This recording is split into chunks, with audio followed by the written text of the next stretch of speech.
Yo, yo, yo, what is going on? IK fam B, and I am back again today for another dope sauce dopity video. So excited. I cannot wait to steal your biscuits because that's how we risk it. Hey, okay. So, what are we talking about today? We are going to be talking about an S79 update. I'm going to give you a quick overview. I'm going to let you know kind of some of the hot topics and points that have been happening in S79. We are on day 14 right now, and I'll just show you that so people aren't like, well, are you really on day 14? Yeah, we're on day 14. Okay. So what has been happening so far, right? Let me talk a little bit about kind of our overview. What's our state of affairs? I want to say everything is still going really good, in my opinion, and I'm going to kind of break down pros and cons and why I feel that way.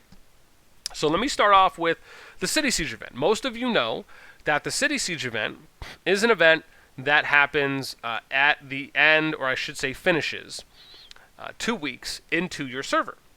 And I will give you an example of this as well from some pictures. So City Siege is an event that is based on how many cities your alliance has captured. Right? As you capture cities, your faction power increases, and then you get a reward payout within these first 2 weeks of the event. And as this happens, and you accumulate more, right, you could break into higher tiers. So the beauty about what I love that we did in S79, and I cannot give enough of a shout out to all of our R6s, our officers, and even other contributing alliance leaders outside of our family, right, we had a goal. And our goal was to keep it to one city per RSS zone. Right? And we were able to have, as you can see, no one got above 80 points. This was on purpose. This was intended. The reason we did this is because we needed to set a standard. We needed to be that example and set a precedent for a different way, and what we personally feel is a better way of going about going into these events, right? Keep in mind, these events are meant to trap you. Right, they pay you out rewards, they say you have to get to a certain faction power, but what does that do for your server? It means that when you have alliances that are only looking at getting the highest amount of rewards, you then put yourself in a position where those alliances have to capture more cities, which means they're either taking cities away from other alliances, right, which could start fights and wars, or back and forth, or only a few alliances are kind of hoarding to get to 200 faction power, which means less cities available, which means less alliances are going to be able to get cities, and therefore meaning less players can get rewards. When less players can get rewards from events, that is a turnoff to some players. And when players start to see that, some players that might have experience in Kingdom Builders, more so than others, might already kind of notice that as a trend. And that could be a negative trend that they just don't want to play in a kind of server like that, right? Again, if you're kind of looking worst case for those select groups. And so you can see here in this next screenshot, we were able to share City Siege with 27 alliances, right? We were just 6 shy of our goal of trying to hit 33. And so again, with this in mind, right, this is a great feat in my opinion. I thought we far exceeded expectations coming into this server with the goals that we had for what we wanted to do. And even though we did fall a little short, we still, at least for me, hit the mark on more fronts than just one, right? We showed the server that we're willing to share, we want to share, we're not just here to take everything, and that event proved it. And we're going to keep proving it and keep showing it because there's no reason why we need to. Now, let me briefly talk about the city distribution plan that I have mentioned in other videos, right? Our goal here in 79 is to split cities up based on RSS zones. Why do I think RSS zones are the most important way that you can distribute cities when you have a unified server? The reason being because there's 33 cities for RSS zone 1, 20 for zone 2, 19 for zone 3, and then 9 for zone 4. This is important because if you were to just do a standard 1/3 split of like you usually see in, I should say, in a good amount of other servers, the challenge then becomes what happens if you do not have an even 11-11-11 split of alliances within your top 33. And that's only if you extend to the top 33. You could have 7 alliances in green, 15 in blue, and then sorry, whatever else it is, 11 in red. And again, you're having to then fit, right, 15 alliances into 1/3 of a section with a finite amount of cities, and then you're trying to fit 7 alliances, right? So then you're going to have a little bit of imbalance on the faction power boards, depending on how that faction is going about it. Some factions will have more resources because they have less alliances. Some will have less because they have more, right? It's a really tricky situation to put yourself in. And in addition, there's just no way of guaranteeing that you're going to be able to have an even or equal distribution split of alliances within whatever top group that you want, right? If you're assuming that the top-down alliances are going to get cities and you're splitting the situations into a third, well, what about 10 and lower than that? What happens if you're splitting it between 15 and you're trying to do a third split 5, 5, and 5?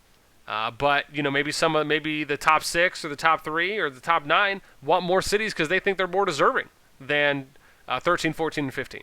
Right? Anything and everything can come up. And again, that's one of the reasons why I think it's so important to have a deterrent in your server, right, which can be and hopefully should be if you have a jump project or group that you're going in with, right, that is all on the same page, right? You have people that really believe in what you are trying to build.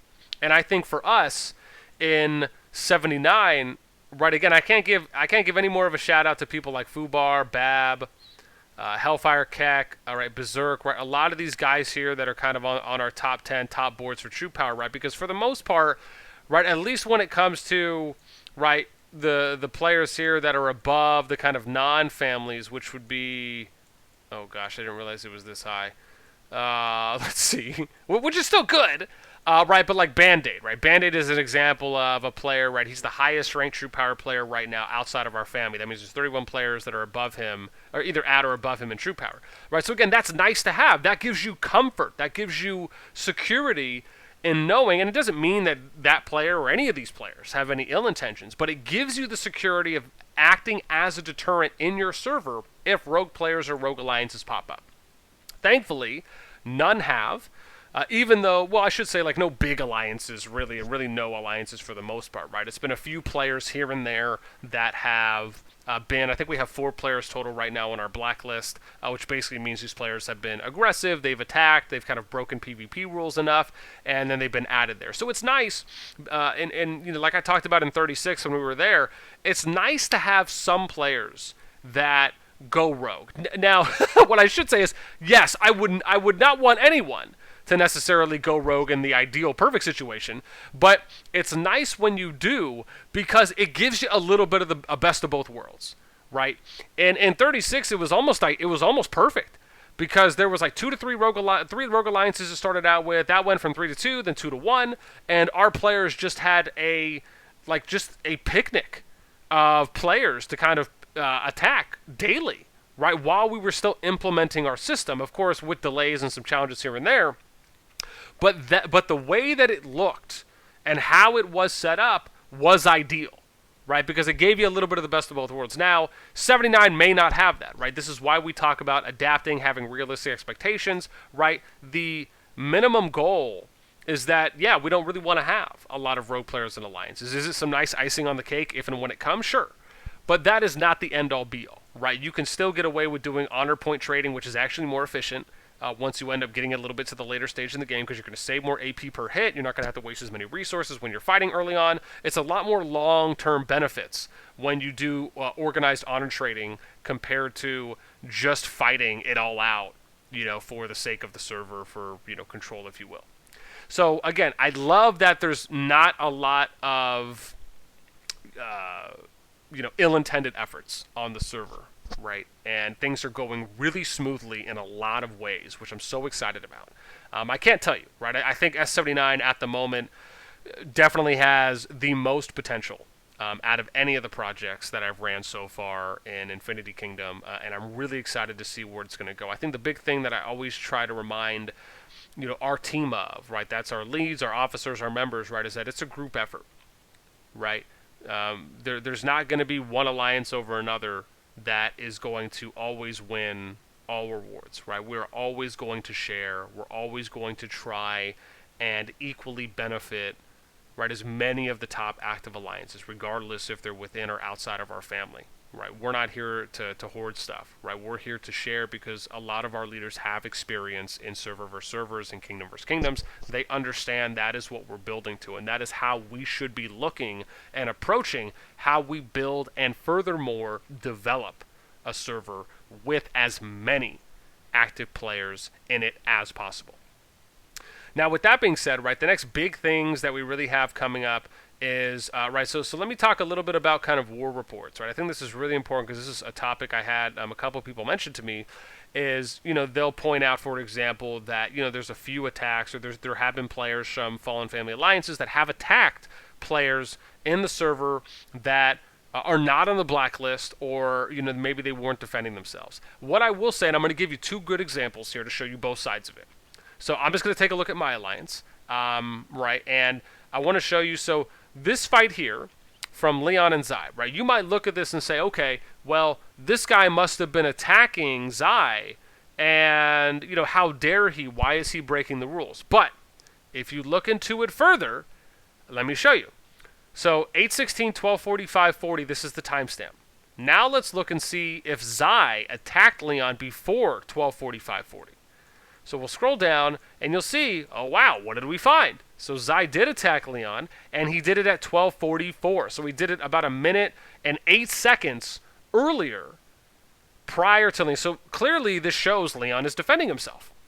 Again, this is why it is important to know these things. Another example, and I'm just going to show Bab here, even though I've already, Bab and I have already talked. But I'm just going to show an example here, right? So Bab is attacking, right? He's attacking pretty much inactive players, right? Again, he's not doing anything wrong as far as anything with ill intentions, but the important thing here, and again, this is just to use this as an example, is that, right, the rule we have in our server is that we do not attack anyone, right, unless it falls under a very few situations. For the most part, if you want to do any PvP, you just go to the Forbidden Zone.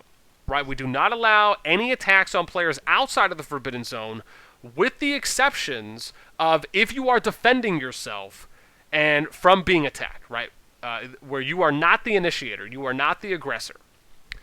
In addition, if you're also attacking blacklisted players, it's pretty simple, right? You're either defending yourself or you're attacking a blacklisted player. Those are the only two, for the most part, consistent scenarios that are going to come across in our server where you would see someone attacking on a war report. Otherwise, you should not be attacking anyone. And the reason, and I'm going to touch on tagless players and active players, I'll briefly touch on that. The reason why we do this is because there is no guarantee in knowing if a player is truly inactive, because, right, again, unless, right, the only way to really know, for the most part, is if you were, right, if you wrote their lord power down and you tracked them over a couple day period, right? If they did not increase their lord power, let's say across a 2 to 3 day period, sure, there's probably a better than not chance that they may not be coming back and they're inactive. But the challenge in doing that is it's all about perception, right? If our group comes into a server and we preach that we want peace, that we're here to share, we're not here to aggressively attack people, and players get wind or they see you attacking someone else, remember, they don't know what you know, right? Remember, you have to look at it from how is another player watching what you are doing on the map. All they see is you attacking someone else and you not following the rules that you set. That's all they see. Context doesn't matter when you are putting yourself in a situation where tens, a couple, however many people see you going out there and attacking, and then what happens now if they start sharing your coordinates? Like, hey, why is, like, as an example, right, why is Bab in this theoretical situation attacking this other player, right, if that happened, right, or why is so-and-so doing that, right? That is the challenge, because once that perception is put out there, and then multiple people start seeing it and getting wind of it, right, that's when you start running into the logistical challenges of what we are trying to do in our server. Now, again, it doesn't mean there's any bad intentions. It doesn't mean there's any ill intentions, right? For all intended purposes, those players are inactive. They've been vetted.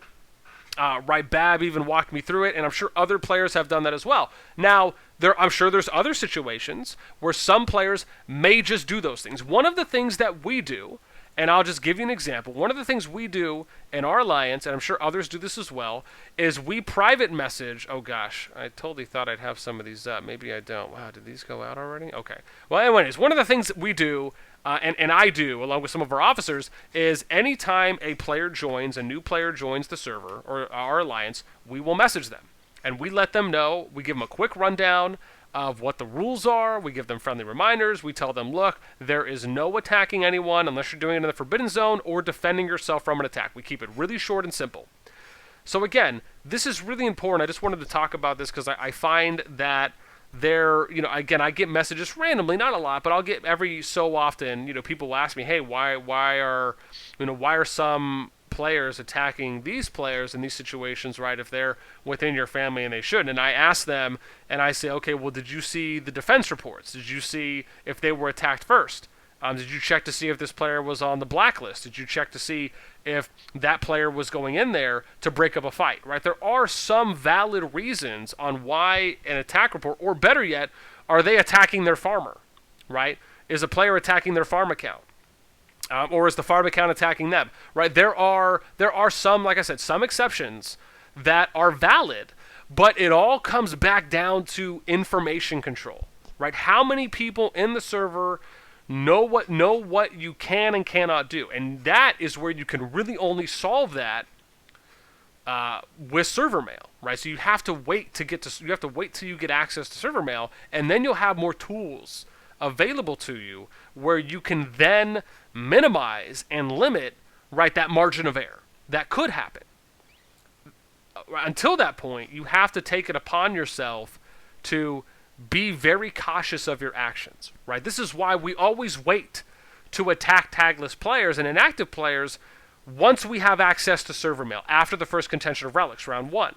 That is because we can message everyone on the server and we can let everyone know, look, if you are inactive or if you are a tagless player, right, we will allow for those players to be attacked like within 24 hours. After 24 hours has passed, right after we send a server mail. Because we want to give players ample time to let them know, like, look, if you don't want to get attacked, you need to join an alliance, or if you're just inactive and you're not playing, you're never going to see the mail anyway, so you'll just remain tagless, right? Then you can be hit, right? But there's a time and place. Everything has to be done in moderation because it all comes back around to the most important thing in a server that you always hear me talk about, which is player retention and keeping player activity as high as possible. All of these things affect that. Now, with all of that being said, I still think that S79 is going in a fantastic direction, right? We've had very minimal hurdles that have come up, very small, and for the most part, the majority of alliances within the top 33 are on the same page for what we're doing. And that's because we are leading by that example, being that example, and setting that precedent and standard for how the server is going to develop going forward. Right, with that in mind, like I said, I think S79 has a fantastic amount of potential. I'm really excited to see where it's going to go. Again, albeit us still addressing the other small things, which again, no server is going to be without. But the reason I like to talk about these things and not just sit here and kind of fluff a server update is because I think it's important to talk about some of what the challenges are that are going to come our way, whether it's from leads, officers, players, and then how are we addressing that? How are we troubleshooting these topics or concerns that are being brought to us, because I'm sure they may be similar concerns that you may face in your server. So with that being said, I am done. I'm out. That's it from me. Until next time, as usual, we will catch y'all later.